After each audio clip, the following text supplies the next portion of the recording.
Selamat pagi Pak Komsin, selamat pagi juga teman-teman yang sudah datang. Baik, di seminar ini akan ada 4 penyaji, yaitu yang pertama Irena Hana Haryanto, yang kedua Mas Aldias Fanan Fauzi, yang ketiga Mas Ismail Saputro, dan yang keempat adalah Mas Praditya Dimas Aprianto. Baik, sebelum kita mulai seminarnya, ada baiknya kita membaca doa dulu sesuai kepercayaan masing-masing. Berdoa dimulai.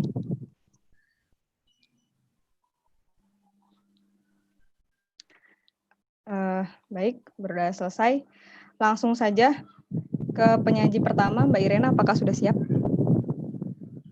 Ya. Sudah ya, oke.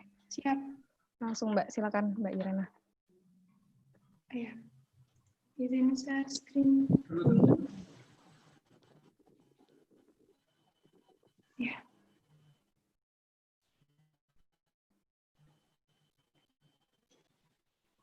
Ya. Assalamualaikum warahmatullahi wabarakatuh. Selamat datang kepada Bapak dosen pembimbing dan juga kepada teman-teman audiens pada pagi hari ini. Saya Irena Hana Haryanto akan melaksanakan atau presentasi mengenai tugas akhir saya yang berjudul Analisis Ketinggian Gelombang Tsunami Akibat Submarine Landslide dengan Studi Kasus Teluk Palu, Sulawesi Tengah. Untuk outline yang akan dibahas pada pagi hari ini, yaitu pendahuluan, metode penelitian, hasil dan pembahasan, serta saran dan kesimpulan dan saran. Langsung saja, penelitian ini dilatar belakangi oleh telah terjadinya gempa pada sekitar pesisir Teluk Palu pada 28 September 2018 pukul 18.02 waktu Indonesia Tengah dengan gempa sebesar 7,4 magnitudo. Gempa ini yang selanjutnya akan mengakibatkan tsunami dan likuifaksi di sekitar gempa tersebut. Namun, pada laporan survei oleh tim BMKG, kejadian tsunami ini tidak semata-mata karena adanya gempa, melainkan rentetan kejadian setelah gempa tersebut, yakni dengan adanya longsoran bawah laut atau submarine landslide. Setelah terjadinya gempa pada tahun 2018, maka topografi dasar perairan Teluk Palu akan berubah. Kemudian mengingat sifat sedimen di daerah pesisir tersebut dan aktivitas sesar Palu Koro yang aktif, maka ke depan di daerah tersebut masih akan memungkinkan terjadinya potensi tsunami sedemikian rupa. Sehingga perlu adanya informasi mengenai kerentanan pantai pada daerah pesisir tersebut untuk menanggulangi atau meminimalisir dampak dari tsunami ke depan. Untuk tujuan penelitian ini ada 3, yakni mengetahui topografi permukaan dasar perairan Teluk Palu setelah tsunami, kemudian menganalisis besar korelasi, faktor-faktor yang mempengaruhi ketinggian gelombang, kemudian mengetahui juga faktor yang paling berpengaruh terhadap ketinggian tersebut. Sedangkan manfaat dari penelitian ini antara lain memberikan informasi kenampakan dasar laut pasca tsunami, kemudian sebagai penyedia informasi hubungan ketinggian tsunami terhadap beberapa faktor yang mempengaruhinya, yakni parameter kerentanan pantai, dan juga dapat dijadikan referensi pada penelitian selanjutnya maupun keperluan mitigasi bencana. Memasuki metodologi, yakni lokasi penelitian. Lokasi penelitian secara garis besar pada penelitian ini yakni terdapat 2, yaitu di daerah perairan Teluk Palu dan juga area pesisir. Untuk area perairan ini dipilih atau difokuskan pada perairan Teluk Palu yang bagian dalam di daerah sini.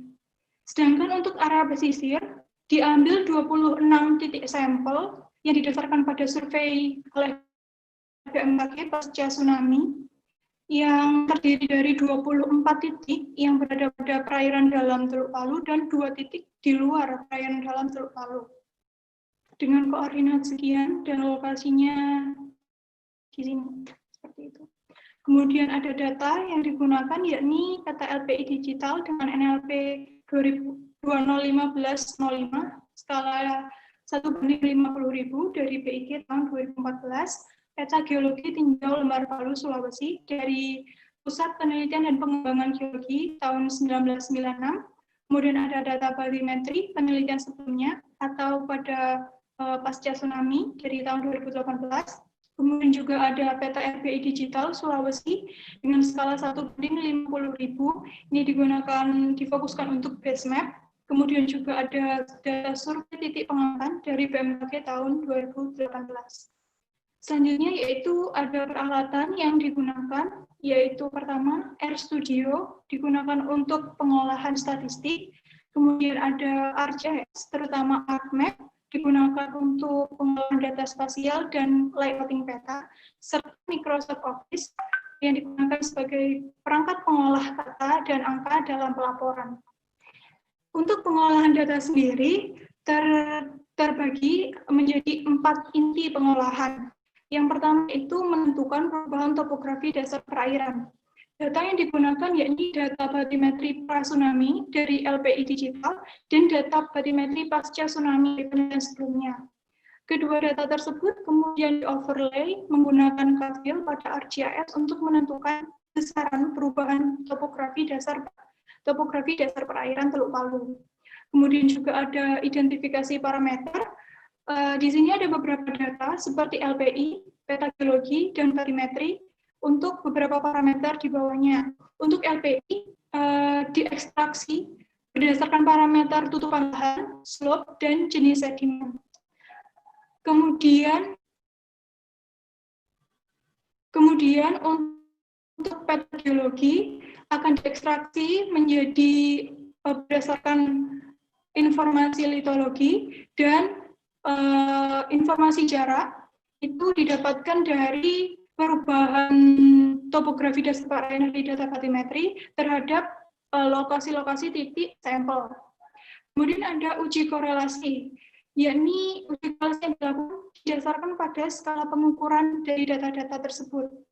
Apabila pengukuran nominal akan dilakukan korelasi persen, dan skala pengukuran rasio dilakukan koefisien kontingensi untuk mengetahui korelasinya.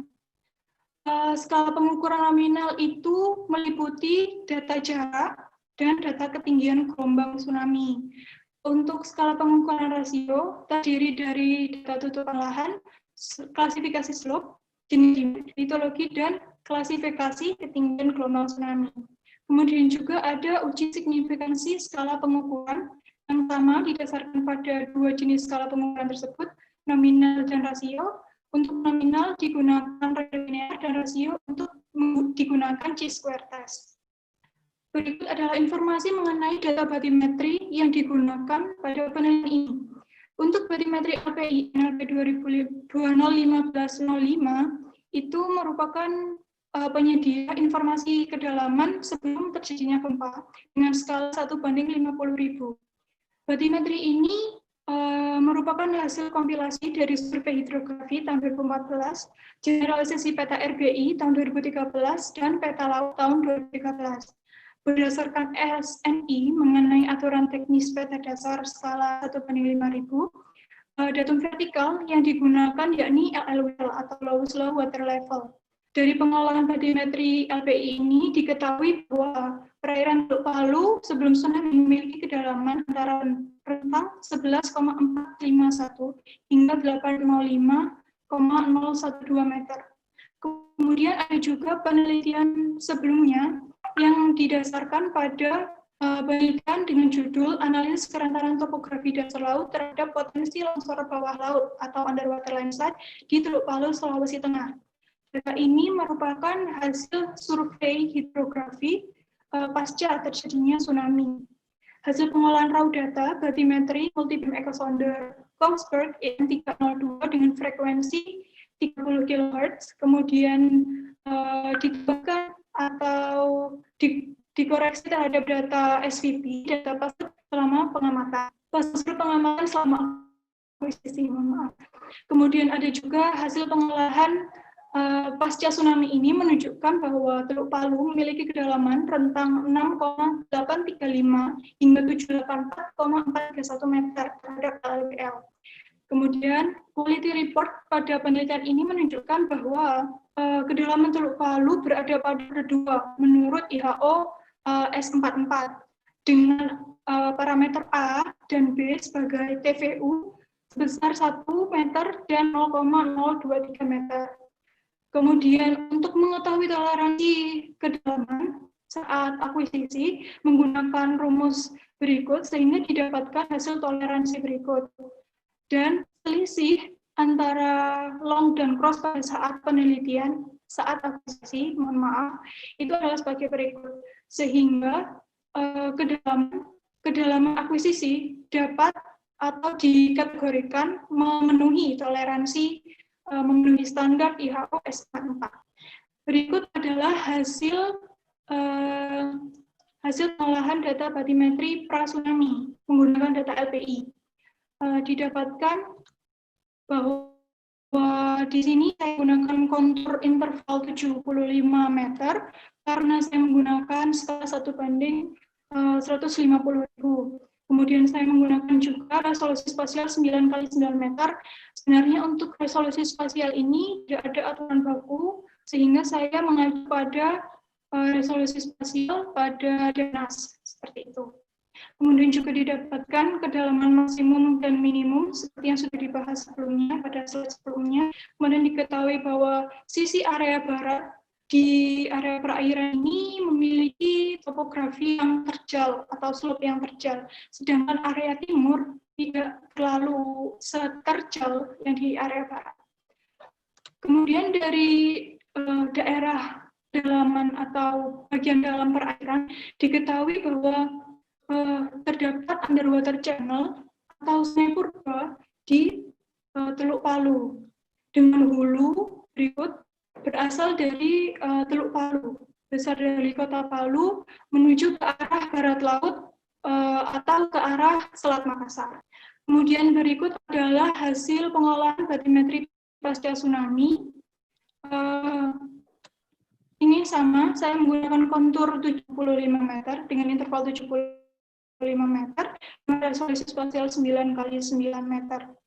Kemudian juga berikut adalah kedalaman maksimum dan minimum batimetri pasca tsunami.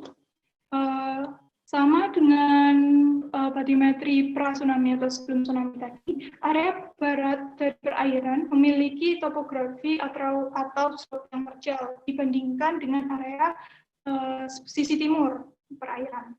Permisi Kemudian Mbak Irena. Di sini waktu tinggal 1 menit lagi. Ya, terima kasih. Diketahui bahwa area ini memiliki underwater channel juga.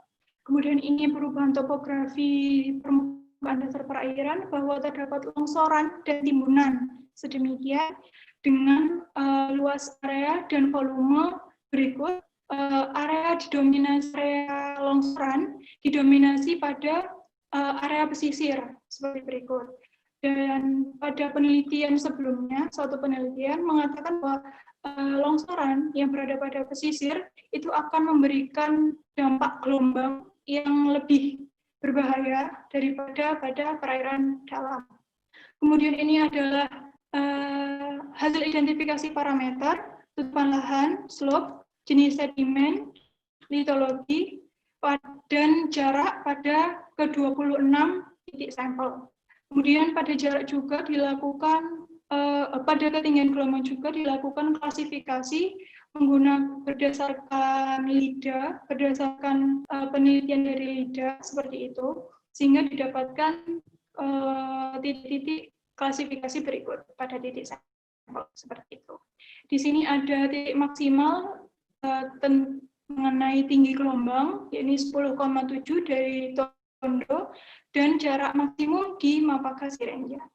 Kemudian dilakukan uji korelasi, Pearson menghasilkan korelasi sebesar 0,554 untuk korelasi antara jarak dengan ketinggian gelombang. Kemudian ada koefisien kontingensi dengan rumus berikut menggunakan chi-square di sini sebagai salah satu parameter perhitungan dan menghasilkan koefisien kontingensi seperti berikut. dari kedua jenis korelasi tersebut, maka tutupan lahan merupakan klasifikasi yang terkuat berdasarkan klasifikasi oleh Jaya. Seperti itu. Sedangkan jenis sedimen tidak ada korelasi karena memang dari keseluruhan sampel tadi, sedimen keseluruhan titik sampel memiliki jenis sedimen yang sama. Kemudian ada uji signifikansi dari regresi linear untuk data jarak tadi menghasilkan parameter determinasi sedemikian 0,3071. Kemudian ada G-square test untuk menguji signifikansi dari koefisien kontingensi. Didapatkan kesimpulan bahwa hanya parameter tutupan lahan ditolak atau hanya parameter tutupan lahan yang memiliki korelasi yang signifikan pada tingkat kepercayaan 95% terhadap ketinggian gelombang tsunami. Di sini adalah kesimpulan pada perubahan topografi setelah perairan Teluk Palu berupa timbunan dengan luas dan volume sekian seperti pada penjelasan sebelumnya, dan longsoran dengan luas sedemikian. Kemudian terdapat perubahan kedalaman pasca Teluk Palu berupa pendangkalan atau penambahan massa sedimen. Pada kedalaman minimum terdapat penambahan sebesar 4,6 meter dan pada kedalaman maksimum terdapat penambahan 19,58 meter. Topografi permukaan dasar perairan menunjukkan bahwa terdapat underwater channel atau sungai purba yang menuju Selat Makassar atau mengarah ke barat laut. Korelasi yang paling besar yakni tutupan lahan dan secara berurutan. Selanjutnya yaitu ada slope, jarak, litologi, dan jenis sedimen. Dengan tingkat kepercayaan 95%, maka tutupan lahan dikategorikan sebagai parameter yang paling berpengaruh atau berpengaruh secara signifikan terhadap perubahan ketinggian gelombang tsunami. Dengan menggunakan regresi linear terhadap koefisien didapatkan koefisien determinasi sebesar 30,71%. Kemudian terdapat perbedaan nilai korelasi ditentukan berdasarkan kemampuan parameter untuk mereduksi energi gelombang dengan melakukan refraksi, difraksi maupun refleksi atau transformasi gelombang. Semakin berkurangnya energi dari gelombang, maka ketinggian gelombang juga akan berkurang. Kemudian ini ada saran dari penelitian ini dapat menyarankan pertama yaitu pastikan data penelitian dapat diakses dan dapat menggunakan, dan apabila menggunakan data yang banyak, data spasial yang banyak, pastikan memiliki datum yang sama. Tentukan skala pengukuran pada data yang digunakan sebelum melakukan uji korelasi. Tambahkan parameter penentu gelombang lainnya. Kemudian ketika melakukan uji G-square, lakukan pengujian pada beberapa tingkat signifikansi. Kemudian juga ada saran berupa penelitian ini dapat diteruskan dengan menghitung hilangnya energi gelombang terhadap setiap parameter untuk mengetahui pengaruh jenis variabel pada setiap parameter itu sendiri. Ya. Sekian presentasi dari saya. Mohon maaf apabila ada kekurangan. Wassalamualaikum warahmatullahi wabarakatuh. Waalaikumsalam warahmatullahi wabarakatuh. Terima kasih Mbak Irena. Langsung saja ke pembicara kedua ya. Oh ya, untuk tanya jawab berada di sesi terakhir setelah semua penyaji mempresentasikan hasil tugas akhirnya. Untuk Mas Aldias, penyaji kedua, apakah sudah siap? Mbak Sofiko. Oke, langsung saja silakan. Ya, baik. Izin share screen, Pak.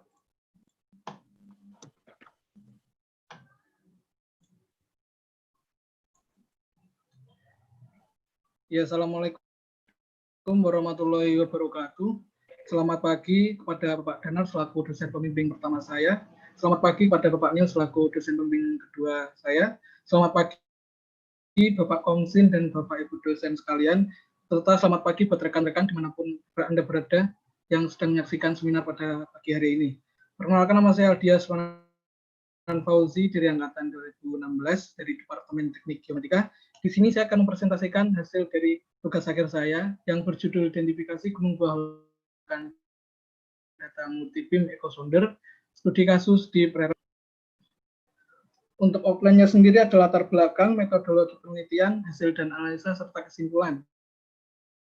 Untuk latar belakang sendiri saya ambil adalah Indonesia sendiri merupakan negara memiliki kelautan yang sangat luas dengan topografi bawah laut yang sangat bervariasi.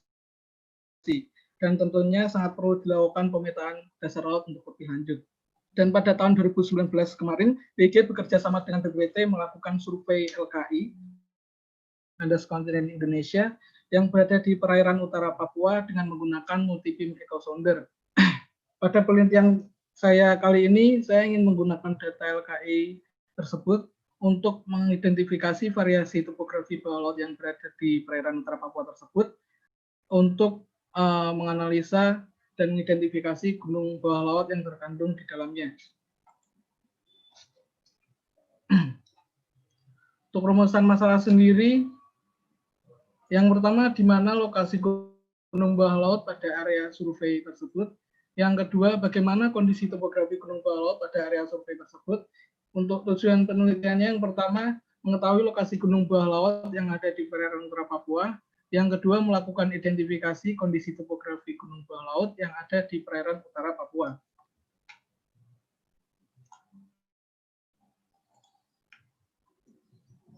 Untuk batasan masalah yang pertama, area studi yang digunakan dalam penelitian kali ini adalah di perairan utara Papua. Dengan data yang digunakan adalah data multi-beam echo sounder dan data sound velocity profiler pada survei tersebut. Data multi-beam echo sounder hanya akan diolah untuk mendapatkan kedalaman saja, dan untuk analisa yang digunakan adalah analisa visual dengan data BATNAS sebagai data pembanding. Untuk manfaat penelitian yang pertama adalah saya merekomendasikan lokasi gunung bawah laut kepada instansi terkait. Yang kedua, memberikan informasi kondisi topografi gunung bawah laut kepada instansi terkait. Untuk lokasi penelitian sendiri yaitu berada di perairan utara Papua, lebih tepatnya ke arah timur laut dari kota Jayapura. Untuk datanya yang pertama ada data multi-beam echo sounder format S7K dan data SPP di perairan tersebut. Kemudian ada data BATNAS untuk nanti sebagai data pembanding. Untuk peralatannya yang pertama ada multi-beam echo sounder Trident Hydrostrip DS yang dipasang whole mounted pada kapal Baruna Jaya 1 yang digunakan untuk survei. Jadi terpasang secara permanen di situ. Untuk sound velocity profiler yang dipakai adalah AML-X. Untuk peralatannya yang software sendiri, saya menggunakan Teledyne PDS dalam pengolahan multi-beam echo sounder. Terus kemudian untuk analisa menggunakan Global Mapper, Surfer, dan ArcGIS, serta penyusunan laporan menggunakan Microsoft Word. Untuk pengolahan data sendiri, yang pertama saya melakukan pembuatan proyek dan pengaturan datum serta proyeksi dari data S7K tersebut. Kemudian dari data itu saya convert ke .pds. Nah, dari data .pds tersebut, maka sudah diplot sedemikian rupa. Jadi, nah, ini kita masukkan koreksi SVP. Kenapa SVP itu begitu penting bagi multi-beam echo sounder? Ini bisa kita lihat, yang berwarna merah adalah merupakan sound yang sudah terkoreksi sound velocity profiler, sedangkan sisanya belum terkoreksi. Bisa dilihat lebih lanjut di sini. Nah, ini untuk data yang belum terkoreksi sound velocity profiler, ini sangat melengkung sekali, berbeda jauh dengan seabed-nya. Dan ini yang sudah terkoreksi sound velocity profiler. Jadi SVP itu sangat penting buat multi-beam echo sounder, terutama pada deep water. Nah, selanjutnya adalah melakukan cleaning noise atau pembersihan noise di sini sampai benar-benar bersih dari spike. Ketika spike-spike itu sudah bersih, maka dilakukan build DTM atau pembuatan DTM. Ketika belum bersih, maka kita kembali melakukan cleaning noise untuk kemudian diekspor ke DTM lagi. Nah, untuk pembuatan DTM sendiri dibuat dengan cell size 50 meter, dan beginilah hasilnya seperti berikut. Dari data yang bolong tadi, maka akan dilakukan interpolasi dengan maksimal gap 250 meter agar data tertutup oleh hasil interpolasi tersebut. Untuk hasil analisa sendiri, yang pertama ada hasil analisa sound velocity profiler.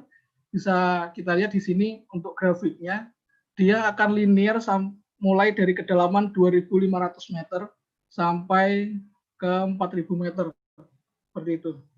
Untuk data sound velocity sendiri, untuk nilai maksimumnya berada di nilai 1482,8337 meter per second pada kedalaman 940 meter dan 941 meter. Untuk nilai SV minimumnya berada di nilai 1543,016 meter per second pada kedalaman 27 meter. Untuk rata-rata SV pada perairan tersebut berada di nilai 1498,815 meter per second. Nah, ini untuk hasil dari gunung laut sendiri, di mana di perairan utara tersebut terdapat dua gunung bawah laut, dan di sini saya namai di lokasi A dan lokasi B, serta di sini terdapat koordinat posisi dari gunung bawah laut tersebut ada di lokasi A dan lokasi B. Nah, ini untuk tampilan 3 dimensinya. Yang pertama untuk lokasi A sendiri memiliki ketinggian puncak gunung berada di kedalaman 1.164 meter dan pada dasar gunung di kedalaman 3.142 meter. Untuk di lokasi B sendiri memiliki puncak gunung berada di kedalaman 1.197 meter, di dasar gunung pada kedalaman 3.056 meter. Untuk ketinggian sendiri, lokasi A memiliki ketinggian 1.978 meter, untuk lokasi B memiliki ketinggian 1.059 meter. Dapat dikategorikan kedua gunung tersebut merupakan sebuah gunung karena memiliki ketinggian lebih dari 1.000 meter. Nah, ini merupakan penampang melintang dari kedua gunung tersebut. Untuk lokasi A sendiri memiliki penampang melintang seperti berikut, dengan luas simon atau gunung bawah laut 57,66 km persegi. Untuk lokasi B sendiri memiliki luas 81,13 km persegi. Untuk hasil dan analisanya, yang kemiringan lereng di sini untuk lokasi A memiliki lereng yang sangat curam, memiliki lereng yang curam, didominasi lereng curam dengan luas 41,297 km persegi. Untuk lokasi B memiliki kelerengan yang mendominasi yaitu lereng yang curam dengan luas 57,871 km persegi. Untuk selanjutnya adalah analisa dari data Dembatnas sebagai data pembanding, bisa kita lihat di sini. Yang pertama di sini untuk tampilan 2 dimensi, ini merupakan lokasi A, ini merupakan lokasi B. Nah, di sini untuk Dembatnas dia terlihat menyatu. Di sini Dembatnas model 3 dimensinya, dan ini model 3 dimensi dari Dem yang dibuat dari multi beam echo sounder akan sangat jauh berbeda di sini. Seperti itu. Untuk kesimpulan sendiri, yang pertama untuk lokasi A memiliki koordinat sekian, dengan lokasi B memiliki koordinat X dan Y sekian. Dengan kondisi topografi, untuk luas sendiri memiliki perbandingan untuk lokasi A 57,66 km persegi, untuk lokasi B 81,134 km persegi. Untuk kedalaman minimumnya, lokasi A sendiri memiliki kedalaman 1.164 meter bawah permukaan laut, sedangkan lokasi B memiliki kedalaman 1.997. Untuk kedalaman maksimum di lokasi A memiliki kedalaman 3.142 meter, untuk lokasi B memiliki kedalaman maksimum 3.056 meter. Untuk ketinggian, kedua gunung bawah laut bisa dikategorikan sebagai gunung dikarenakan memiliki ketinggian lebih dari 1.000 meter. Untuk kemiringan lereng sendiri merupakan didominasi lereng yang curam dengan nilai kemiringan 20-55%. Untuk sarannya adalah untuk penelitian selanjutnya sebaiknya diproduksi lebih untuk Dem Gunung Bawah sendiri diproduksi dengan sel size yang lebih kecil agar bisa lebih detail. Untuk yang kedua, untuk wilayah cakupan penelitiannya agar diperlebar karena siapa tahu di sekitar gunung bawah laut tersebut terdapat objek-objek fitur dasar laut lain yang dapat diteliti selanjutnya. Untuk yang ketiga adalah untuk meneliti kandungan di dalam gunung bawah laut tersebut untuk penelitian selanjutnya. Sekian presentasi dari saya. Ada kurang lebihnya saya mohon maaf. Wassalamualaikum warahmatullahi wabarakatuh. Ya, Waalaikumsalam warahmatullahi wabarakatuh. Terima kasih untuk Mas Aldias. Sebelumnya, kepada audiens saya ingatkan untuk mengisi daftar hadir online sebagai bukti kehadiran pada seminar online kali ini. Baik, langsung saja ke penyaji ketiga. Mas Ismail, apakah sudah siap? Sudah siap, Mbak Iko. Ya, baik, langsung saja, Mas. Silakan. Ya, terima kasih atas kesempatannya. Izinkan saya buat share screen.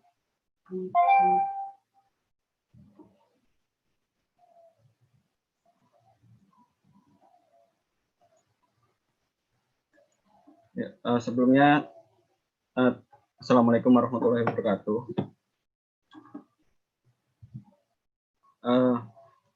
Sebelumnya terima kasih kepada Pak Komsin, Pak Danar, dan Pak Neo selaku dosen pembimbing yang sudah menyempatkan hadir untuk seminar pada pagi hari ini. Dan terima kasih kepada teman-teman juga yang sudah hadir pada seminar pada malam hari ini. Sebelumnya izinkan saya untuk memperkenalkan diri. Saya Ismail Saputro dari angkatan 2016. Di sini saya ingin mempresentasikan terkait tugas akhir saya yang berjudul analisis perbandingan data batimetri dan batimetri multi-beam echo sounder dan single beam echo sounder.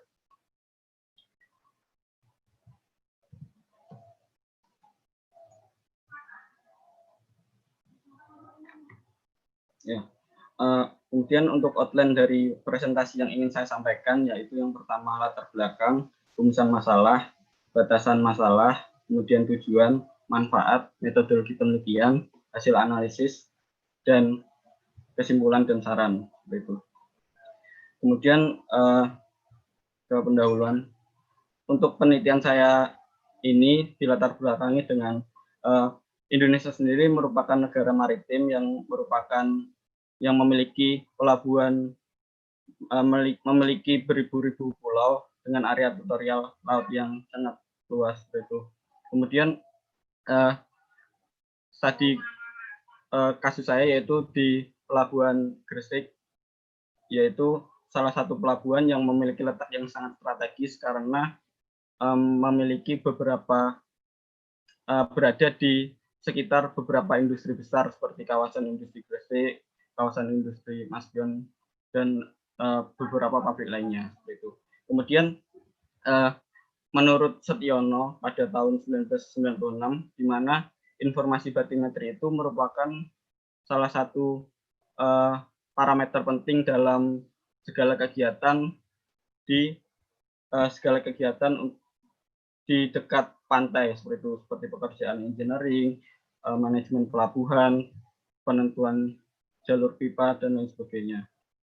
Nah, kemudian dewasa ini kita sering mengenal beberapa teknologi pengumpulan data batimetri. Salah satunya yaitu MBASE dan XBASE atau single multi-beam echo sounder atau multi-beam echo sounder. Nah, kedua teknologi ini pada dasarnya memiliki prinsip dasar yang sama, yaitu memancarkan gelombang akustik kepada satu titik pemeruman melalui transducer. Begitu. Akan tetapi walaupun secara prinsip dasar sama, tetapi tidak semuanya itu tidak dapat memberikan nilai kedalaman yang 100% sama di satu titik yang sama.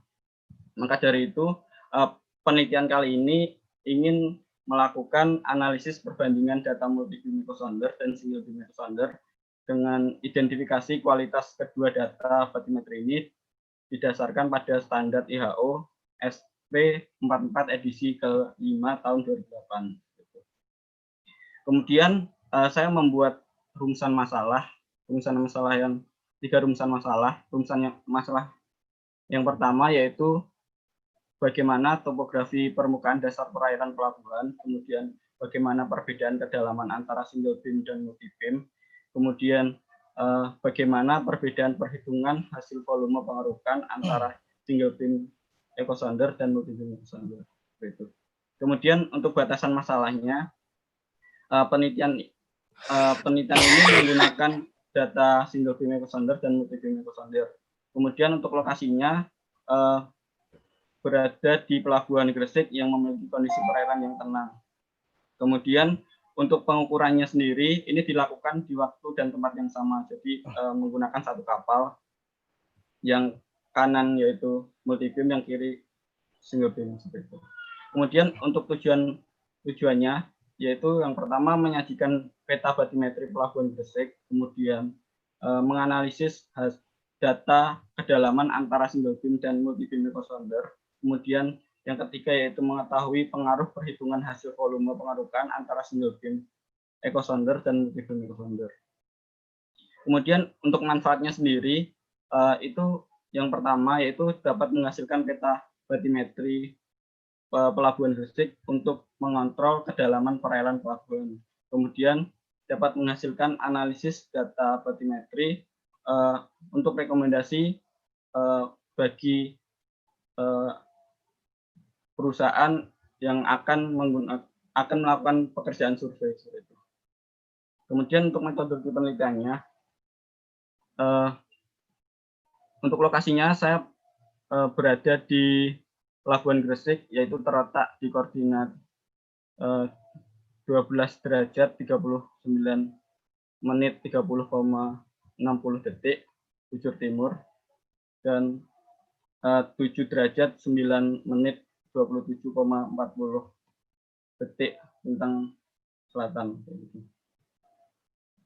Kemudian untuk datanya, saya menggunakan data multi beam echo sounder, kemudian data single beam echo sounder, dan citra lokasi penelitian. Untuk peralatannya sendiri, saya menggunakan HYPACK, Global Mapper, Office, AutoCAD Civil 3D, dan QGIS. Kemudian untuk metode penelitiannya sendiri, untuk diagram alir penelitiannya, yaitu dimulai dari identifikasi masalah, kemudian pengolahan data, kemudian analisis, dan penyusunan laporan. Dan untuk diagram alir pengolahannya juga seperti ini.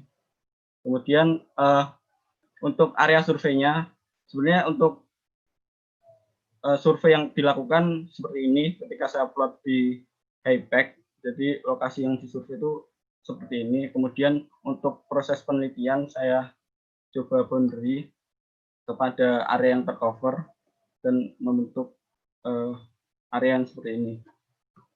Kemudian untuk hasil dan analisisnya, kemudian untuk hasilnya, hasil multi beam. Jadi ini saya buat peta batimetri. Untuk peta batimetri multi beamnya seperti ini, kemudian single beamnya seperti ini, dan jika kita lihat dari konturnya memiliki perbedaan. Nah, ketika kan ini memiliki perbedaan, kemudian coba saya tampalkan antara data single beam dan multi beam. Kemudian saya membuat surface single beam dan surface multi beam, dan surface dari multi beam itu sendiri saya jadikan referensi. Kemudian saya lihat perbandingan volumenya. Untuk volume cut-nya itu sekitar 79.793,82. Kemudian untuk fill-nya 21.078,81 meter kubik.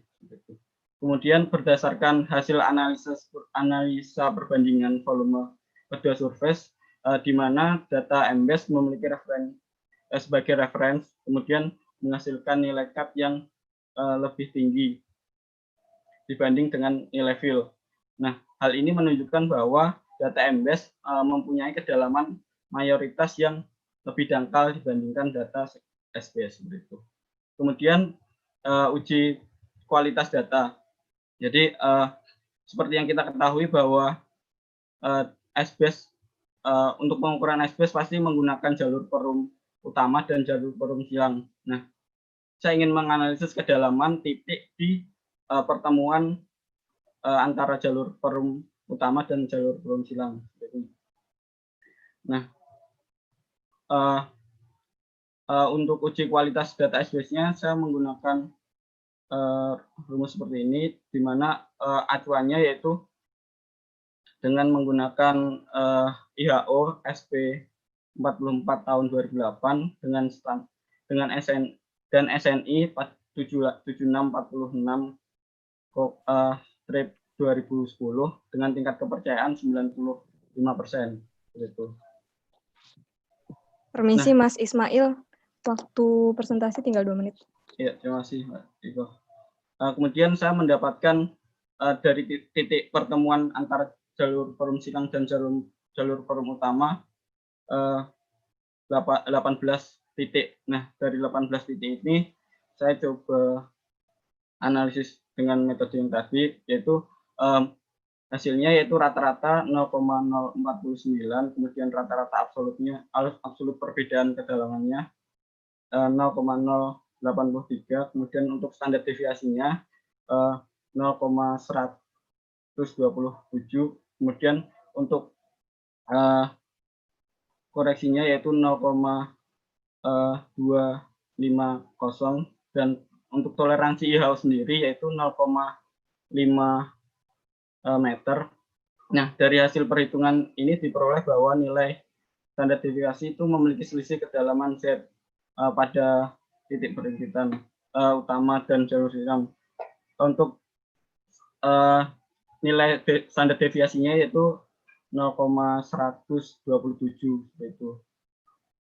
Dan untuk batas toleransinya 0,516. Dengan hal tersebut, maka dapat dikatakan bahwa kualitas data single beam saya ini memiliki data yang merupakan data yang baik seperti itu. Kemudian untuk uji perbandingan data single beam dan multi beam echo sounder, saya seperti ini untuk area yang tampal. Kemudian saya menggunakan uji perbandingan uji Z. Untuk perbandingan uji Z sendiri sama menggunakan tingkat kepercayaan 95%. Kemudian saya mendapatkan 6.276 titik, dan itu untuk jika dibandingkan dengan jumlah semua data itu merupakan lebih dari 30%, dan untuk hasilnya Z0-nya ini masuk di tingkat kepercayaan, yaitu di antara min 1,96 dan 1,96 itu. Kemudian untuk analisis perhitungan volumenya, jadi saya menggunakan kedalaman 15 meter sebagai referensi, dan saya melihat perbandingan antara volume cut dan fill-nya, di mana memiliki selisih yang seperti ini. Ini untuk perhitungan S-base-nya, kemudian ini untuk perhitungan M-base-nya, dan memiliki selisih yang seperti ini. Dan analisis yang saya lakukan dari perhitungan tersebut dapat dilihat bahwa nilai selisih perhitungan antara cut dan fill cukup besar, seperti itu. Maka kesimpulannya seperti ini, yaitu yang pertama, hasil analisis surface antara S-base dan M-base menghasilkan nilai fill yang lebih tinggi nilainya dibanding dengan cut. Hal ini menunjukkan bahwa data M-base memiliki kedalaman mayoritas lebih dangkal dibandingkan S-base. Kemudian untuk hasil uji perbandingannya, intinya menjelaskan bahwa kualitas data S-base dan M-base ini sesuai dengan standar yang telah ditentukan. Kemudian untuk analisis hasil perhitungannya, ini untuk cut and fill-nya itu cukup besar. Kemudian untuk sarannya, untuk mengetahui lebih jauh tentang perbedaan, sebaiknya penelitian dilakukan di area perairan yang lebih dalam, seperti itu. Karena area yang saya teliti adalah di perairan dangkal. Kemudian untuk sebaiknya untuk peneliti selanjutnya sebaiknya mengikuti segala proses, jadi dari proses pengukuran sampai proses pengolahan, sehingga tahu gitu bagaimana cara penelitiannya, jadi mengetahui semuanya. Mungkin sekian dari saya. Terima kasih atas perhatiannya. Kurang lebihnya mohon maaf. Assalamualaikum warahmatullahi wabarakatuh. Baik, waalaikumsalam warahmatullahi wabarakatuh. Terima kasih Mas Ismail. Kami ucapkan selamat datang kepada Pak Neo, Pak. Selamat bergabung. Baik, sebelum mulai saya ingatkan lagi kepada audiens untuk mengisi daftar hadir online yang sudah disebar di grup untuk sebagai validasi kehadiran nantinya. Oke, lanjut ke penyaji terakhir yaitu Mas Praditya Dimas Aprianto. Mas Praditya sudah siap? Sudah, insya Allah. Langsung aja, silakan Mas.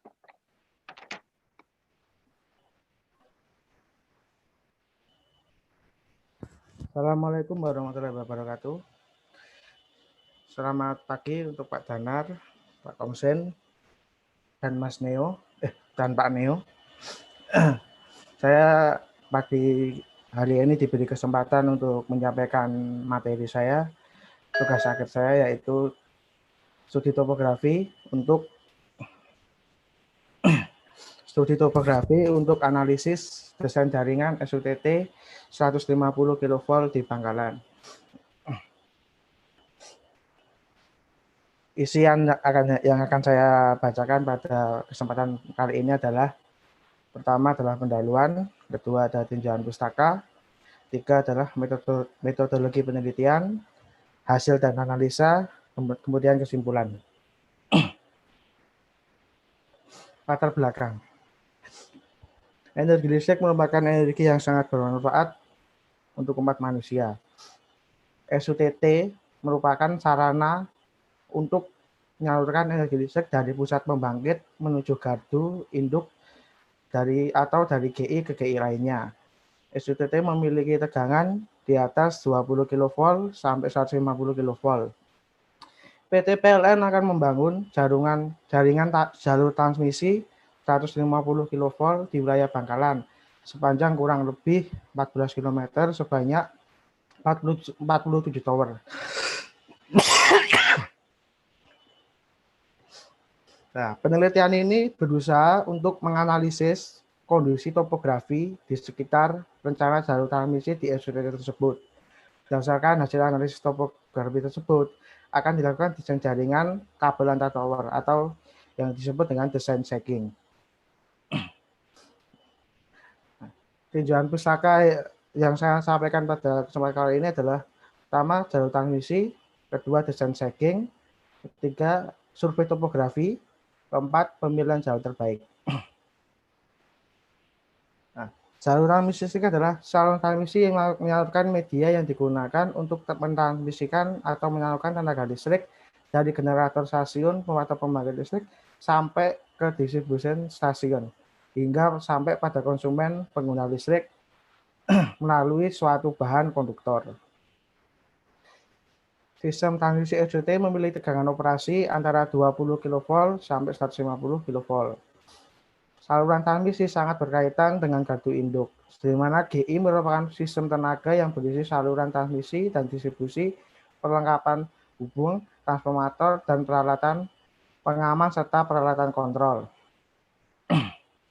Desain shacking yaitu adalah shacking atau kelendutan, merupakan jarak proyeksi yang diukur dari tinggi tower, saluran transmisi terhadap titik berat konduktor atau titik konduktor yang terendah menurut Brooks dan kawan-kawan tahun 2014. Nilai shacking ditentukan oleh berat konduktor, jarak tentang atau span, kuat tarik konduktor dengan rumus D sama dengan W S kuadrat dibagi 8 kali T.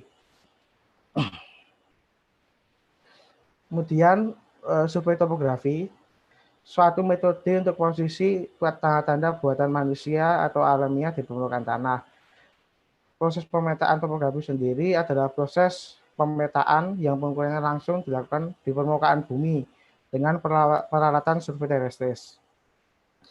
Pada pemetaan topografi diperlukan titik referensi pengukuran. Titik referensi pengukuran digunakan sebagai acuan posisi horizontal dan vertikal untuk detail situasi di arena pengukuran. Pemilihan jalur SUTT meliputi teknis, ekonomis, lingkungan, dan estetika. Berdasarkan level titik lokal gardu induk yang telah ditentukan atau titik lokasi connection pada jaringan existing. Rencana kapasitas maksimum penyaluran daya. 4. Mengutamakan penempatan tower sudut yang memiliki akses jalan tidak mempunyai beda elevasi yang ekstrim antara titik kaki tower dan tidak di lokasi rawa. Kemudian jalur untuk dapat dijangkau oleh petugas operasional. Nah, metodologi penelitian yang akan saya sampaikan adalah lokasi penelitian.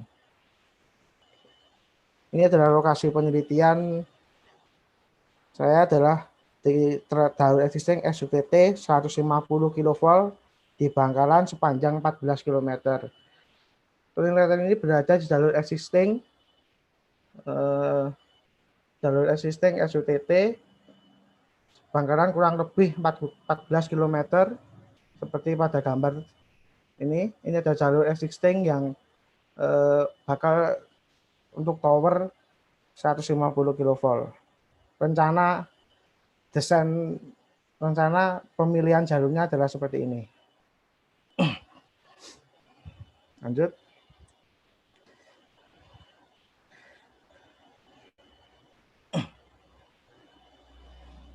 Bahan yang digunakan untuk penelitian ini yaitu peta rupa bumi Indonesia untuk di Bangkalan, peta administrasi Kabupaten Bangkalan, 3 adalah peta geologi Lembar Surabaya tahun 10, 4 peta infrastruktur Kabupaten Bangkalan, dan Perda RT/RW.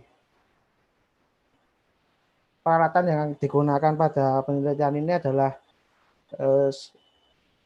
GNSS High Target V60, Total Session Topcon GT235, dan survei GPS GNSS High Target V60. Perangkat lunak yang digunakan adalah Autodesk, Magnetool, Microcat Survey, Microsoft Office untuk pembuatan laporan. Ini adalah tahapan metodologi penelitian saya adalah dikasih awal, studi literatur, tahap persiapan, tahap pengumpulan data, tahap pengolahan data. Pada tahap pengolahan data, ini adalah bagian yang saya rencanakan untuk pengolahan data, yaitu pertama persiapan, kedua ada orientasi, termasuk administrasi di lokasi, tim dan peralatan, kemudian ada pemasangan BM, kemudian pengukuran, meliputi survei topografi, kemudian cross dan long section. Setelah diukur, tapi kalau tidak masuk toleransi akan diulang lagi pengukurannya. Dan hasilnya adalah peta topografi yang mempunyai cross dan long section. Kemudian pelaporan.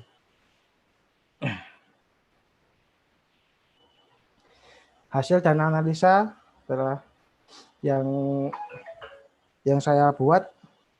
Pertama adalah hasil dari survei topografi kemiringan tanah di wilayah Kabupaten Bangkalan adalah sebagai berikut. Datar seluas 56 hektar atau sekitar 45% adalah datar. Kemudian bergelombang seluas 63 hektar. Kemudian curam hanya sekitar 3,54%. Sangat curam hanya 0,558%. Lokasi kegiatan ini punya kemiringan antara tanah 0 sampai 150 atau nyaris datar. Ini adalah peta lokasi antara tower 21 dan tower 25. Tower 26 dan tower 25. Ini adalah peta situasinya. Dan yang ini adalah T16 dan T4.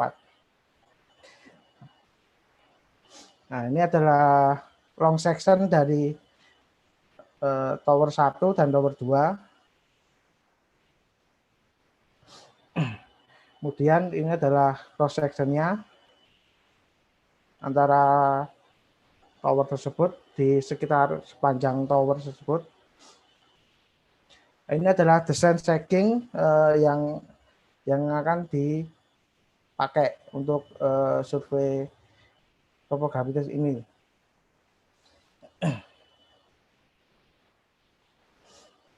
Dan ini adalah koordinat titik tapak as tower yang digunakan pada penelitian ini. Terus kemudian kesimpulan yang saya sampaikan hasil dari survei topografi adalah secara umum lokasi survei berupa lahan terbuka, sawah, kebun, hutan, jalan, dan bangunan rumah. Area survei mempunyai elevasi antara plus 3 meter sampai dengan plus 57 meter di atas permukaan laut.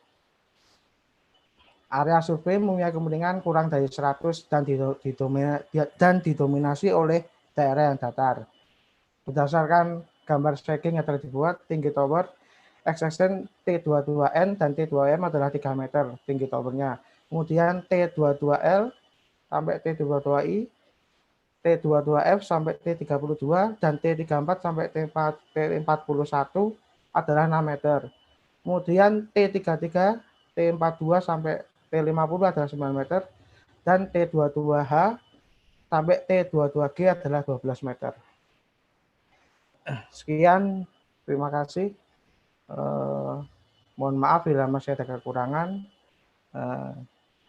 Saya kembalikan kepada moderator. Ya, baik Mas Praditya, terima kasih atas presentasinya. Baik, 4 penyaji sudah mempresentasikan semua hasil tugas akhirnya.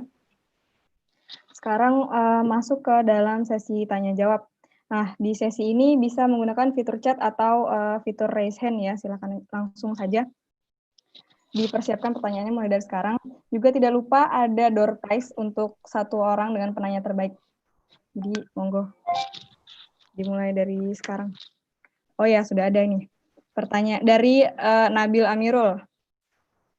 Untuk Mbak Irena, kenapa topografi dasar perairan yang dianalisis hanya tidak sampai ke daerah pinggir pantai, mengingat gelombang tsunami biasanya sering merubah topografi tepi pantai?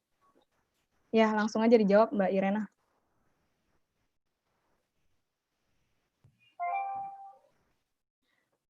Kayaknya Mbak Irena ada masalah ya? Ya, lanjut. Terima kasih pertanyaannya.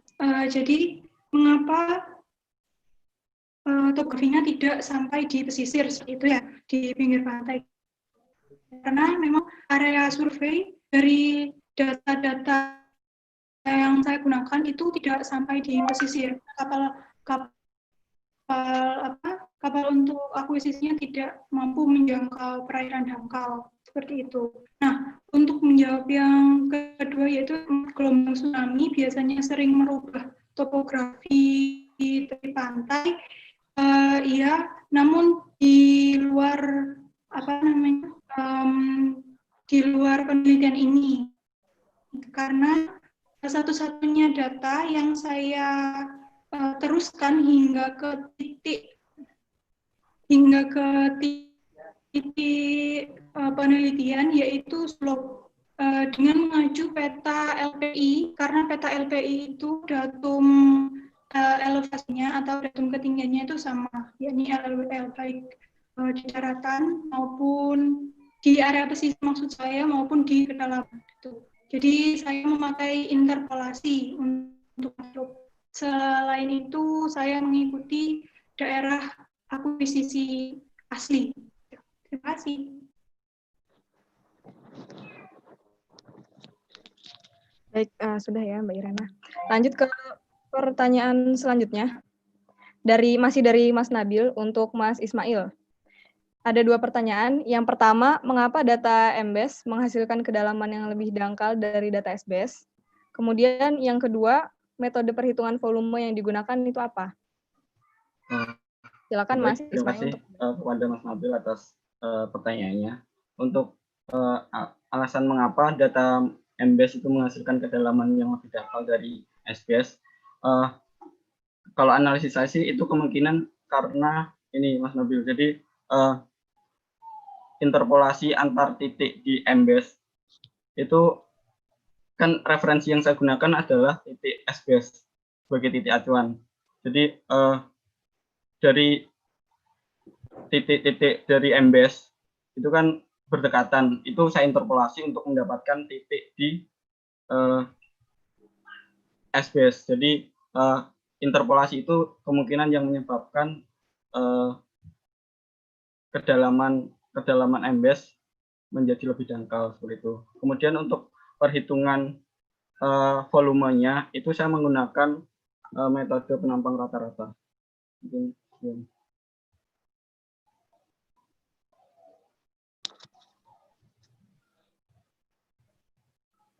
Oh, sudah ya Mas Ismail. Ya. Oke, kalau gitu lanjut ke pertanyaan berikutnya dari Mas Ifandi dari angkatan 2017.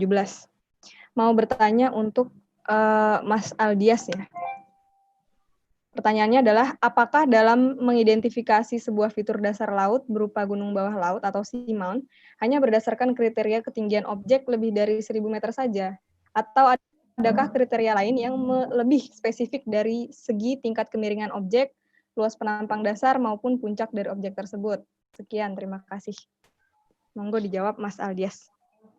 Ya, terima kasih Mbak Sofiko dan Mas Ikhwandi. Izin menjawab, jadi saya selain menggunakan kriteria ketinggian, saya juga menggunakan kriteria kemiringan dan kriteria penentuan kaki gunung untuk menghitung luasnya. Untuk kriteria penentuan kemiringan sendiri, saya menggunakan penentuan slope dari yang sumber dari papernya Van Zwiedam dari Belanda dan Ika Permana dari Unpad yang sudah saya sebutkan di PowerPoint saya tadi. Dan untuk penentuan luas, saya menggunakan kaki gunung laut berdasarkan jurnal dari Desaunettes pada tahun 1907 dan jurnal Global Nurwajedi dari Bako Sultanal yang mengatakan bahwa suatu hal objek bisa dikatakan sebuah gunung karena memiliki kemiringan lereng yang lebih dari 16%. Maka oleh karena itu, ketika kemiringan di atas 16%, maka bisa dikatakan gunung bawah laut. Sebuah gunung.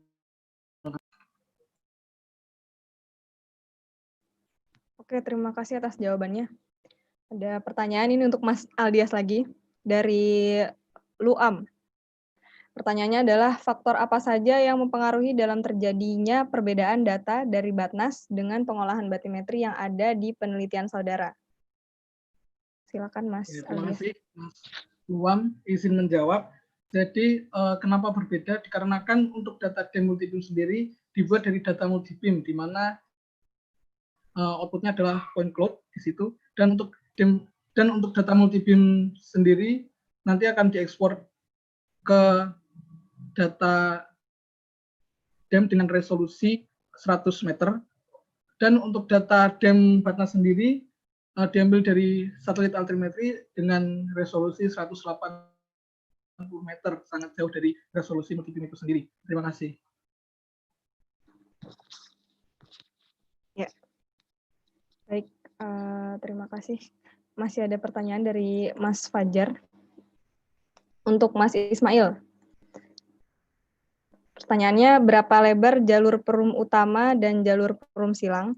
Apakah lebar jalur perum utama dan jalur perum silang ini berpengaruh terhadap besarnya perbedaan volume antara S-base dan M-base? Silakan Mas Ismail. Ya, terima kasih kepada Mas Fajar atas pertanyaannya. Untuk lebar jalur utama sama jalur perum silangnya,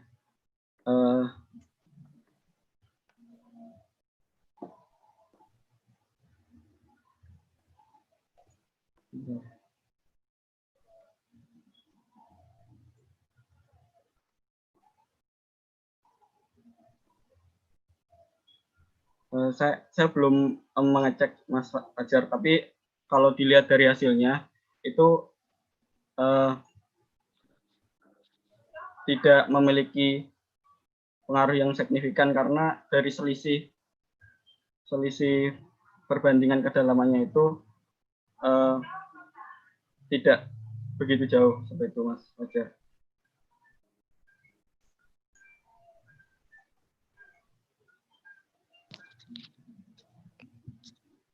Oke, terima kasih Mas Ismail. Baik, selanjutnya ada pertanyaan dari Pak Danar. Untuk Mas Ismail, mengapa kedalaman dari S-base lebih besar daripada M-base? Kemungkinan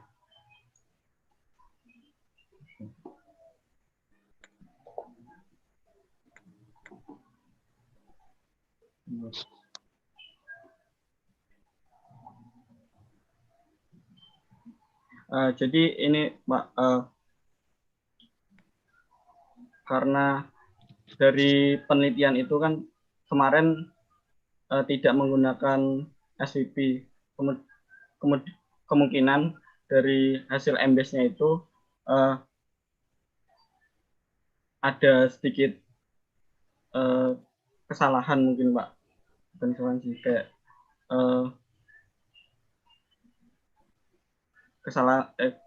hambatan teknis mungkin Pak, dari itu yang menyebabkan MBAS sedikit lebih dangkal.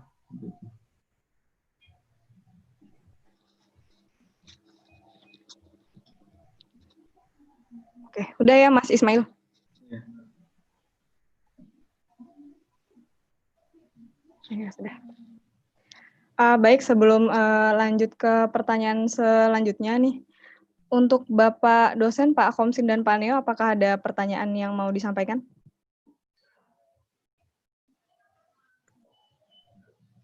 Baik, kalau tidak ada, lanjut ke pertanyaan selanjutnya ya.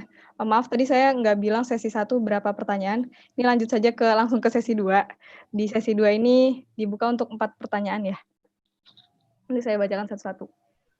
Lanjut ke pertanyaan selanjutnya, sebentar.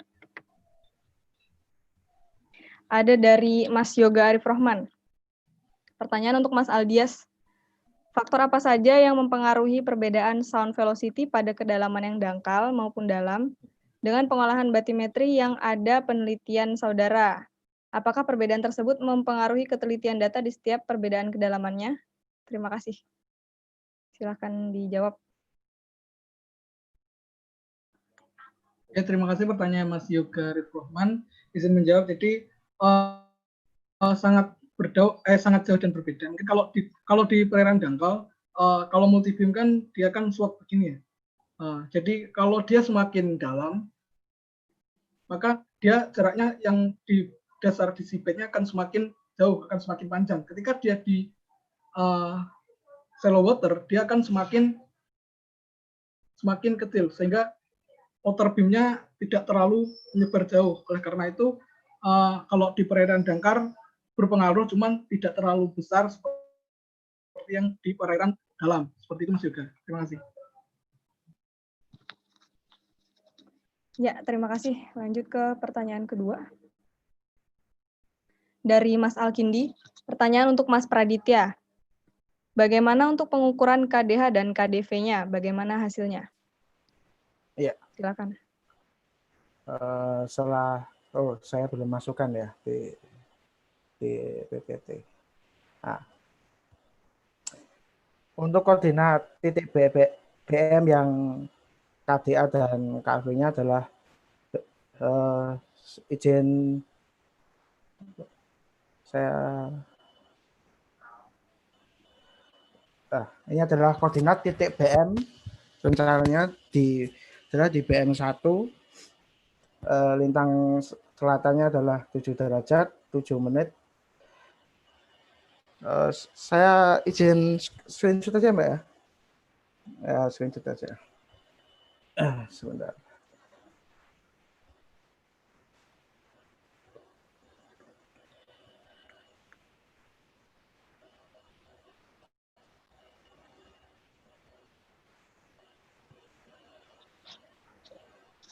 Ya, sebentar.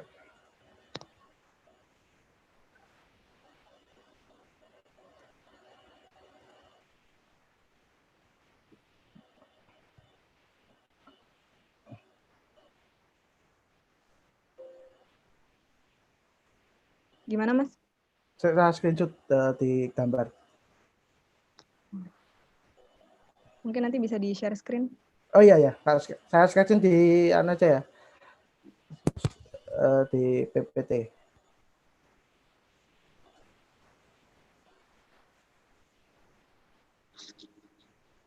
Aduh.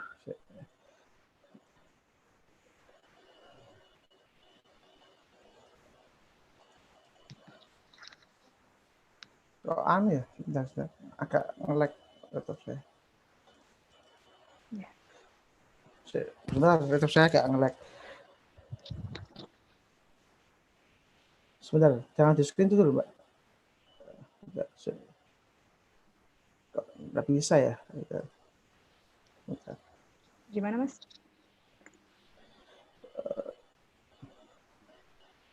Kalau masih lama nanti ini kita lanjut ke pertanyaan selanjutnya aja. Lanjut. Saya habis itu saya screenshot, Mbak ya. Bentar. Ya, baik. Oke.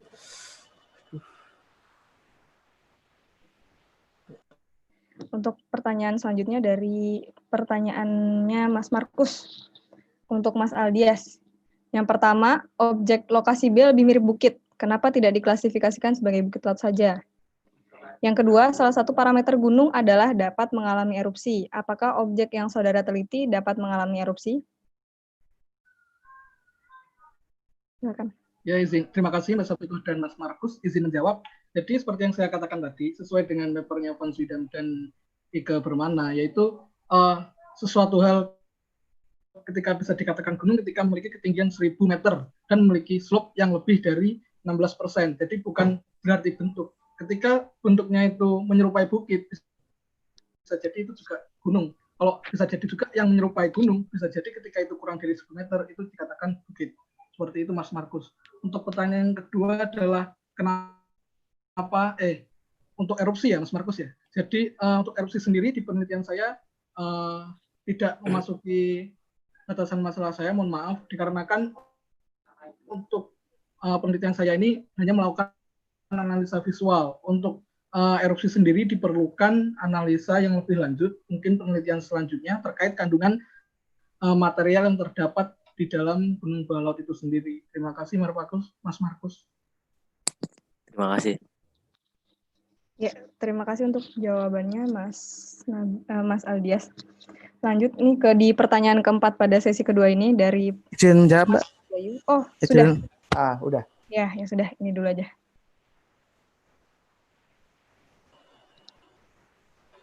Ini belum saya masukkan datanya. Ini adalah BM yang ditanyakan tadi. Nah, ini adalah koordinat KDA dan KKP yang BM yang ditanyakan tadi. Pas hasil survei dari GPS, ini adalah hasilnya. BM1, BM2, dan ini adalah bagaimana? Udah bisa dimengerti? Mas siapa tadi yang tanya? Ya, gimana Mas Alkindi? Ya, yang tanya siapa? Mas Alkindi. Izin pakai suara boleh nggak? Iya, silakan. Ya, mungkin yang saya tanyakan juga ini Mas, bagaimana? Nggak kedengeran Mas. Halo. Halo, Mas? Ya, halo, Mas enggak? Ya, sudah masuk. Ya, jadi begini Mas, yang saya tanyakan juga ini sih, bagaimana pengukurannya? Misalkan di situ Masnya pakai 2 alat kan, ada GPS high target sama apa? TS kan ya? Iya. Ya, untuk KKV-nya itu pakai TS juga, apa pakai RTK atau pakai statik gitu? Oh iya. Ya. Pakai GPS juga Mas, pengukurannya. Berarti pakainya data course di Surabaya sebagai titik acuan dari 4 BM tersebut gitu loh. Oh, untuk KKV-nya apakah dari TS atau dari GPS juga? Dari statik juga? Dari GPS juga, dari dari TS juga. Jadi mencari data yang seminimal mungkin kesalahan gitu loh Mas, maksudnya. Terus dari koordinat itu yang dipakai yang dari mana Mas? Dari pengukuran TSK atau dari pengukuran statik? Ternyata dari TS dan statik. Dua-duanya di compare Mas. Berarti XY-nya pakai TS, Z-nya pakai GPS. Iya, XYZ. Elevasinya yang pakai TS. Iya, Oh. gimana Mas Alkindi? Udah? Iya, sudah. Oke, terima kasih. Makasih Mas Alkindi pertanyaannya. Sama-sama, Mas. Lanjut ke pertanyaan keempat pada sesi ini ya. Dari Mas Ubayu. Untuk Mas Ismail. Pada abstrak paper pada paragraf 4, di situ menyebutkan bahwa penelitian Mas Ismail melakukan perbandingan perhitungan volume menggunakan data SBASE dan MBASE. Sepenangkap saya, berdasarkan hasil presentasi Mas Ismail tadi, Mas Ismail lebih menghitung selisih volume yang disebabkan oleh nilai kedalaman SBASE dan MBASE yang berbeda. Menurut Mas Ismail bagaimana itu? Terima kasih. Ya, baik. Terima kasih atas pertanyaan untuk Mas Ubayu. Jadi, tadi kan saya memang untuk presentasi saya kan menghitung selisih kedalaman ya. Tapi karena saya kan untuk datanya ini dari tempat magang saya di Pelindo 3 yang dimana dari kedalaman itu sangat dibutuhkan gitu Mas untuk perbandingan perhitungan volume. Jadi kenapa saya melakukan penelitian untuk ke arah bagaimana sih pengaruh kedalaman, pengaruh volume dari data SBASE sama data MBASE gitu Mas. Jadi kan dia memiliki kedalaman yang ada yang berbeda-beda. Nah, kemudian saya hitung volumenya dari data SBASE sama MBASE itu sangat berpengaruh enggak sih seperti itu?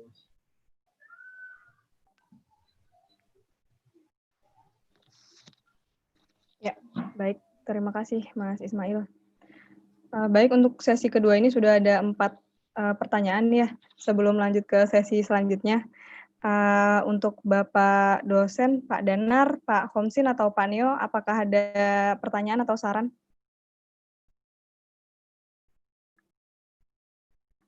Tidak ada ya Pak ya.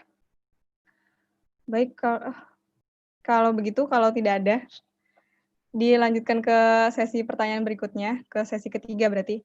Di sesi ini ada 4 pertanyaan lagi ya. Baik, saya lanjutkan pertanyaan pertama. Dari Mas Nabil untuk Mas Ismail. Apakah parameter instrumen MBASE dan SBASE seperti frekuensi dan cepat rambat gelombang suara di dalam air disamakan terlebih dahulu saat pengukuran? Silakan, Mas Ismail. Ya, terima kasih untuk Mas Nabil. Untuk frekuensi,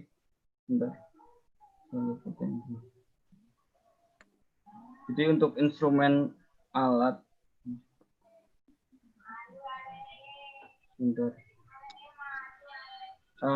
jadi untuk parameter MBASE, parameter instrumen seperti frekuensi, cepat rambat gelombang di dalam air itu disamakan Mas. Jadi untuk SBASE sama MBASE-nya. Jadi kita dapat mengetahui perbedaan antara kedua data tersebut. Seperti itu.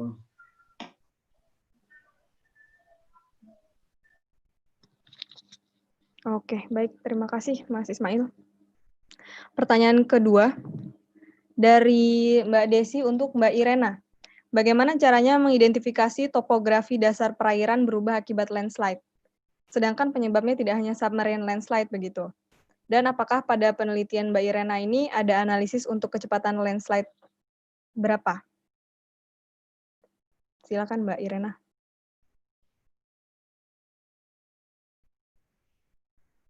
Irena belum masuk ya? Halo Mbak Irena. Baik, langsung lanjut aja, itu kita pending dulu sampai Irenanya bisa bergabung.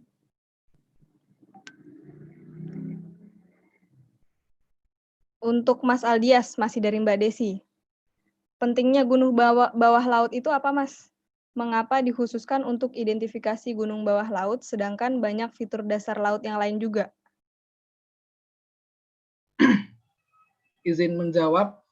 Terima kasih Mbak atas pertanyaannya. Jadi kenapa gunung bawah laut? Jadi untuk gunung bawah laut sendiri memiliki potensi yang sangat banyak. Mungkin dia bisa meletus suatu waktu, atau mungkin bisa dibuat peta buat HARZAT, buat jalur navigasi kapal di situ. Dikarenakan gunung bawah laut ini baru saja ditemukan pada tahun 2019 kemarin pada survei LKI yang dilakukan oleh BIKIT dan PT, sehingga saya di sini mencoba mengidentifikasi di mana itu letaknya dan bagaimana kondisi topografinya. Untuk selanjutnya nanti seperti apa pemanfaatannya mungkin bisa dilakukan penelitian lebih lanjut. Terima kasih, seperti itu Mbak Desi. Oke, terima kasih Mas Aldias. Pertanyaan terakhir di sesi ini masih dari Mbak Desi. Untuk Mas Ismail, kenapa yang dijadikan acuan kedalaman adalah data SBS? Ya, terima kasih buat Mbak Desi atas pertanyaannya. Jadi kenapa yang saya jadikan acuan itu adalah data SBS-nya, karena data SBS-nya kan sudah saya uji terlebih dahulu, itu untuk uji kualitasnya data SBS. Jadi saya jadikan acuan untuk mengetahui uji perbedaan antara SBS sama MBS. Itu. Oke, baik, terima kasih Mas Ismail. Ya, untuk Mbak Irena tadi ternyata ada gangguan di mikrofonnya. Kalau sekarang apakah sudah bergabung Mbak Iren? Halo? Belum juga. Oke, selagi menunggu Irena, ini ternyata ada tanggapan dari Mas Ubayu. Maksud saya penelitian Mas Ismail itu lebih ke menghitung volume yang terbentuk berdasarkan perbedaan hasil kedalaman dari SBS dan MBS. Bukan melakukan perbandingan perhitungan volume menggunakan data MBS dan SBS, sebab untuk menghitung volume minimal dibutuhkan 2 surface.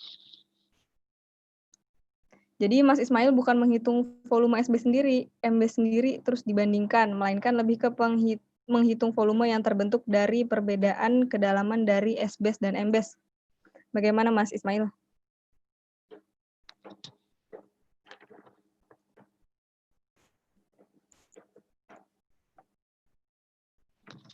Halo Mas Ismail. Maaf, kamu tadi. Jadi saya kan ini Mas Bayu. Jadi saya kan mempunyai dua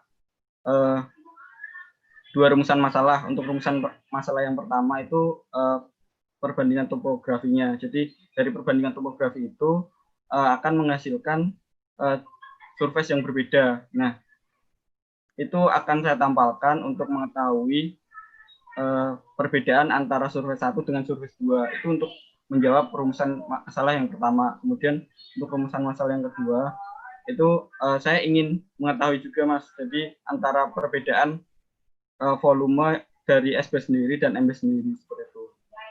Jadi saya ingin mengetahui perbedaan antara kedua survei sama perbedaan volume yang SBS sama MBS seperti itu. Jadi sebenarnya itu menjawab dua rumusan masalah saya. Oke, terima kasih Mas Ismail. Ini Mbak Irena sudah bergabung lagi. Saya bacakan lagi pertanyaannya. Mana tadi ya? Ini dia. Pertanyaannya adalah bagaimana caranya mengidentifikasi topografi dasar perairan berubah akibat landslide? Sedangkan penyebabnya tidak hanya submarine landslide begitu. Dan apakah pada penelitian Mbak Iren ada analisis untuk kecepatan landslide berapa? Gitu, silakan. Iya. Terima kasih atas pertanyaannya. Jadi di penelitian saya perubahan topografi yang dimaksud di sini adalah perubahan topografi pasca tsunami. Jadi bukan perubahan topografi akibat landslide seperti itu. Karena ada kemungkinan, bahkan kemungkinan besar seperti itu, gelombang tsunami yang telah mencapai pesisir, kembalinya ke pantai, si gelombang akan membawa sedimen. Jadi sedimennya terangkut. Sehingga perubahan topografi di area perairan itu tidak semata-mata karena landslide saja, seperti itu. Namun dibandingkan dengan volumenya, landslide menjadi penyebab utama terjadinya perubahan sehingga menghasilkan tsunami. Untuk yang pertanyaan kedua, saya tidak menganalisis tentang kecepatan landslide karena saya tidak terfokus pada itu. Terima kasih. Oke, terima kasih Mbak Irena. Itu tadi pertanyaan terakhir di sesi ini ya. Dan masih ada pertanyaan lagi. Berarti kita buka lagi sesi selanjutnya untuk 4 pertanyaan lagi. Sebelumnya saya tanyakan lagi kepada Bapak dosen, Pak Danar, Pak Homsin, dan Pak Neo, kalau ada yang ingin disampaikan. Lanjutkan saja. Oke, siap Pak. Sebentar, tadi sampai mana? Oh, ini dia. Dari Mbak Desi lagi. Ini sebetulnya melanjutkan pertanyaan yang tadi ya. Bertanya lagi Mbak Desi, apakah dalam pengolahan data menemukan fitur yang lain juga mungkin bisa dimasukkan di analisis nanti? Terima kasih Mbak Desi atas pertanyaannya. Jadi izin menjawab, untuk data yang dipakai, yang saya pakai tidak menemukan fitur dasar laut lain selain gunung bawah laut. Mbak Desi. Sudah ya? Oke, pertanyaan selanjutnya. Pertanyaan kedua dari Mas Fajar. Pertanyaan untuk Mas Aldias. Hasil dari kemiringan gunung didapatkan bahwa gunung yang ada memiliki lereng yang curam. Klasifikasi tersebut berdasarkan apa? Apakah ada klasifikasi mengenai jenis kelerengan gunung?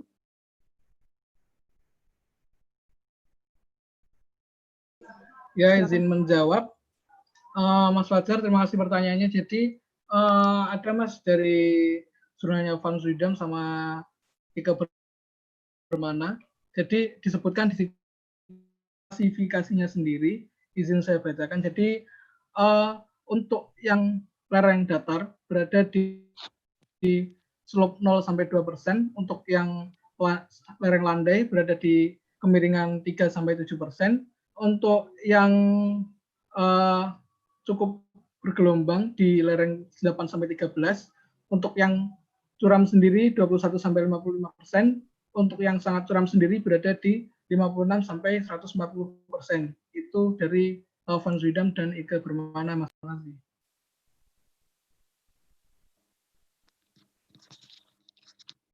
Oke, terima kasih Mas Aldias.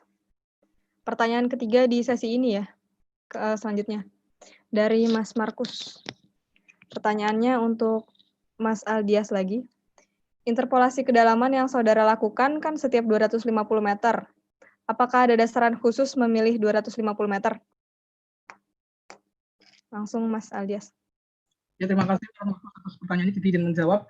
Untuk pembuatan DTM untuk interpolasi sendiri, dikarenakan kemarin ada data yang bolong. Selama data itu masih ada yang bolong, maka akan dilakukan interpolasi. Kalau misalkan dari gap 250 itu tetap ada yang bolong, maka kita tambah gapnya menjadi 300 meter. Seperti itu, Mas Markus. Terima kasih. Ya, terima kasih Mas Aldias. Pertanyaan terakhir di sesi ini, tapi sepertinya nanti nambah sesi lagi, karena masih ada pertanyaan. Oke, ini yang terakhir dari Mas Purnomo. Untuk Mas Ismail. Untuk perbedaan kedua pengukuran tersebut, apakah masih dalam nilai toleransi? Ya, silakan. Baik, terima kasih buat Mas Ambang atas pertanyaannya. Jadi untuk perbedaan dari kedua pengukuran tersebut masih masuk toleransi, Mas. Jadi tapi seperti yang kita ketahui kan, kalau survei batimetri kan ada orde khusus, orde 1, R1A, 1B, SPB kan. Jadi itu masuk ke orde 1A, Mas. Jadi sesuai dengan toleransi di orde 1A. Kalau untuk orde khusus itu belum masuk, Mas, karena terlalu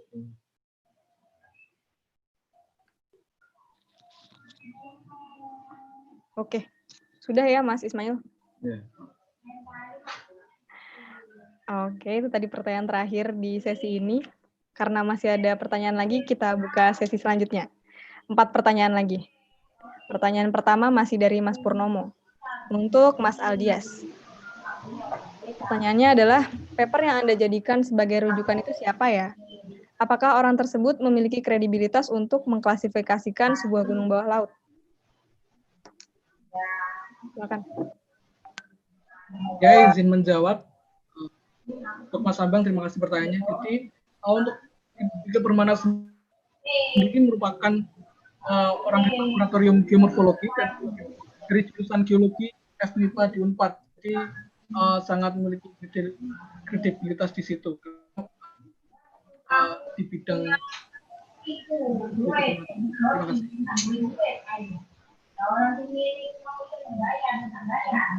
Sudah ya Mas Aldias? Oke. Sip. Pertanyaan kedua dari Mas Nabil untuk Mas Aldias lagi. Apakah saat pengolahan data MBS tidak sekalian dilakukan analisa pada data water column? Mengingat data water column juga bisa digunakan untuk mendeteksi gelembung-gelembung gas bawah laut. Kan nanti bisa sekalian dianalisis apakah gunung tersebut aktif atau tidak. Terima kasih.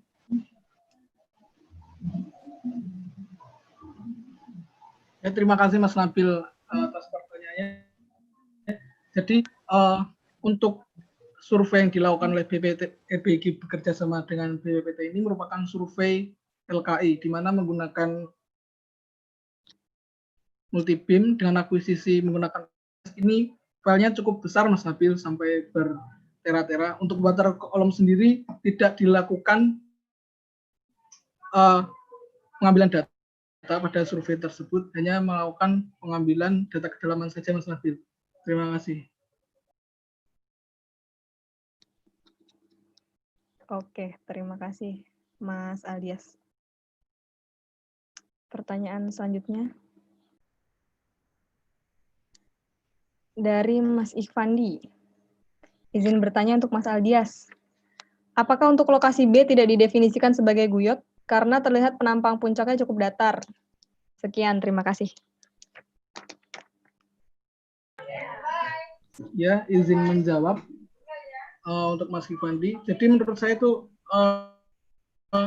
termasuk gunung, karena untuk ciri-cirinya sangat banyak didapati gunung laut daripada guyot sendiri, Mas Ikhfandi. Terima kasih.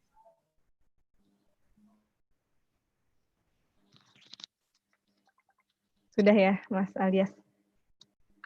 Oke, lanjut ke pertanyaan keempat pada sesi ini. Dari Mas Nabil untuk Mas Aldias. Apakah saat pengolahan data ini kan udah tadi ya, maaf. Ini sekarang dari Mas Ubayu berarti. Kalau boleh tahu metode interpolasi apa yang digunakan Mas? Terima kasih. Ini untuk ini tadi udah ya? Maaf. Berarti ini selesai sudah pertanyaannya, sudah saya bacakan semua. Apakah dari Pak dosen, Pak Danar, Pak Komsin, dan Pak Neo ada yang mau disampaikan?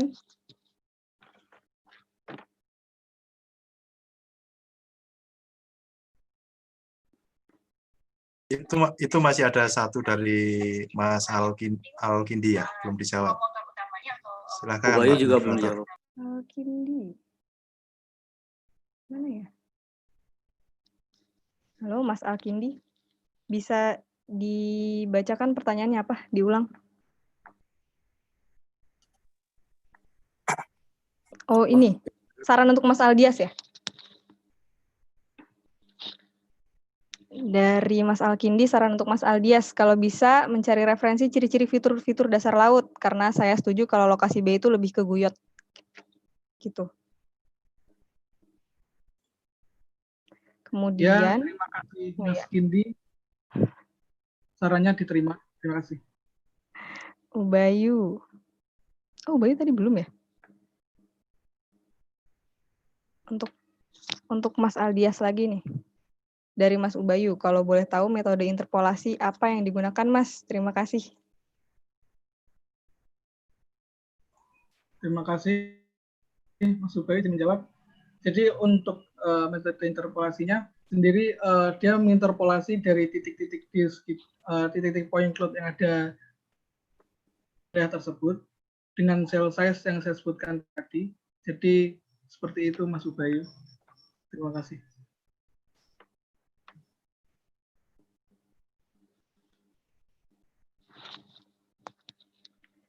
Baik, ini ada dari Mas Ubayu lagi. Secara linear, polinomial atau bagaimana, Mas Aldias? Ya, terima kasih Mas Ubayu. Untuk metodenya sendiri kemarin melakukan pengolahannya menggunakan software. Untuk metodenya saya belum membaca-baca Mas Ubayu. Untuk selanjutnya mungkin akan saya baca-baca lagi untuk metode pengolahan yang ada di PKS sendiri. Terima kasih. Oke.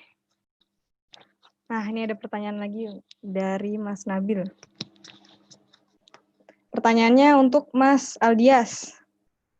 Bukannya kalau menggunakan Embase juga bisa didapat data backscatter dan water column juga ya? Iya. Terima kasih atas pertanyaan Mas Nabil, izin menjawab. Jadi sesuai dengan batasan masalah saya, di poin ketiga disebutkan bahwa data multi-beam echosonder hanya akan digunakan untuk pengolahan data kedalaman saja, Mas Nabil. Terima kasih. Oke. Terima kasih jawabannya Mas Aldias. Baik, apakah ada yang terlewat lagi? Sepertinya nggak ada ya. Silakan apabila ada lagi yang mau bertanya, kami buka sesi selanjutnya. Atau mungkin dari Pak Danar, Pak Komsin, dan Pak Neo, sekarang ada yang mau disampaikan?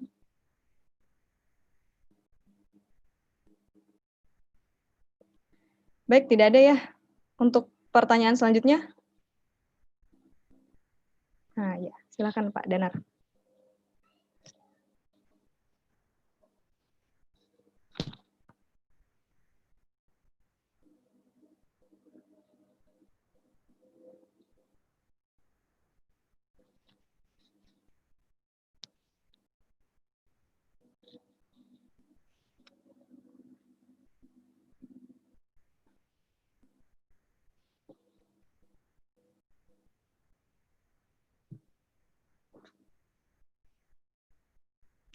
Bagaimana, Pak?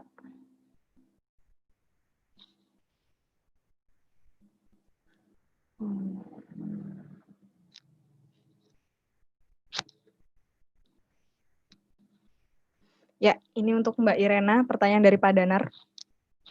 Bagaimana backscatter dapat dijadikan acuan untuk menentukan perubahan topografi seabed sebagai akibat tsunami? Silakan Mbak Irena.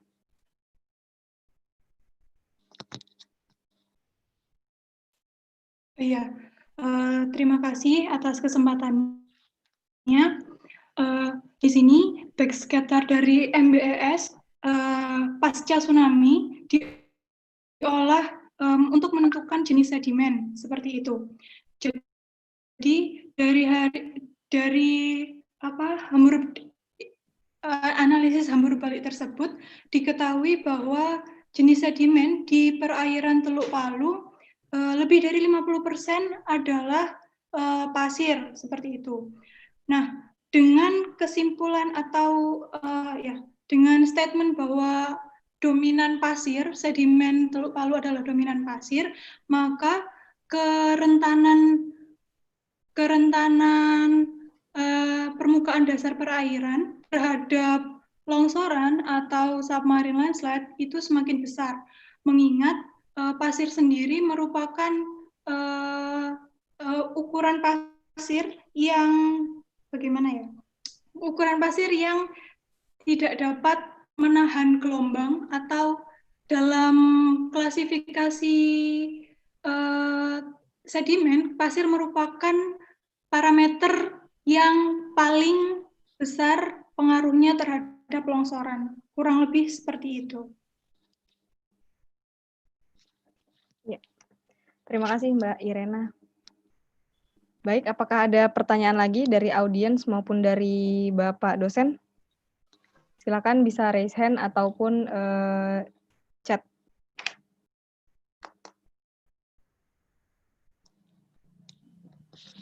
Ya, sepertinya sudah tidak ada. Oke, baik, di akhir acara ini ada pembagian door prize ya Pak ya, pulsa 50.000 seperti biasanya. Ya, Gimana ini Pak? Siapa yang berhak mendapat door prize? silakan Mbak Moderator untuk memilihnya. Ya, Banyak ini Pak.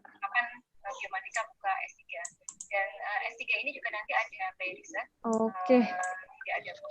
Untuk penanya, karena terlalu banyak dan pertanyaannya bagus semua. Ini saja untuk pertanyaan pertama ya Pak ya. Nggak pertama juga sih. Untuk Mas Ivandi saja. Bagus itu pertanyaannya di awal-awal. itu banyak yang milih Mas Ubayu, tapi nggak apa-apa. Keputusan di tangan Mbak Moderator. Oke. Bayu Mas, ini orang dalam Pak, nggak usah Pak. oh nggak usah ya. Oke, Mas Fandi ya. Fandi.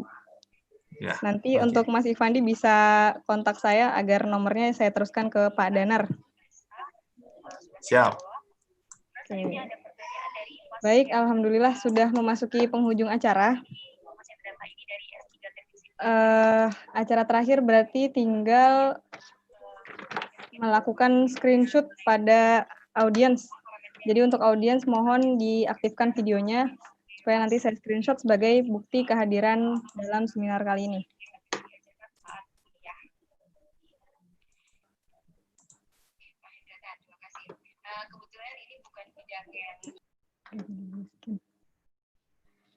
Oke, sudah semua ya. Ini saya mulai dari slide pertama. 1, 2, 3. Oke, lanjut ke slide kedua.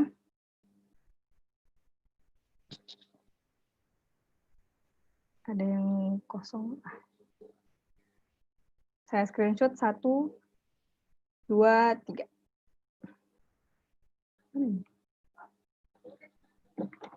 Lanjut slide ketiga. Saya screenshot 1, 2, 3. Aduh. Nah. Sudah semua. Terima kasih untuk yang sudah hadir.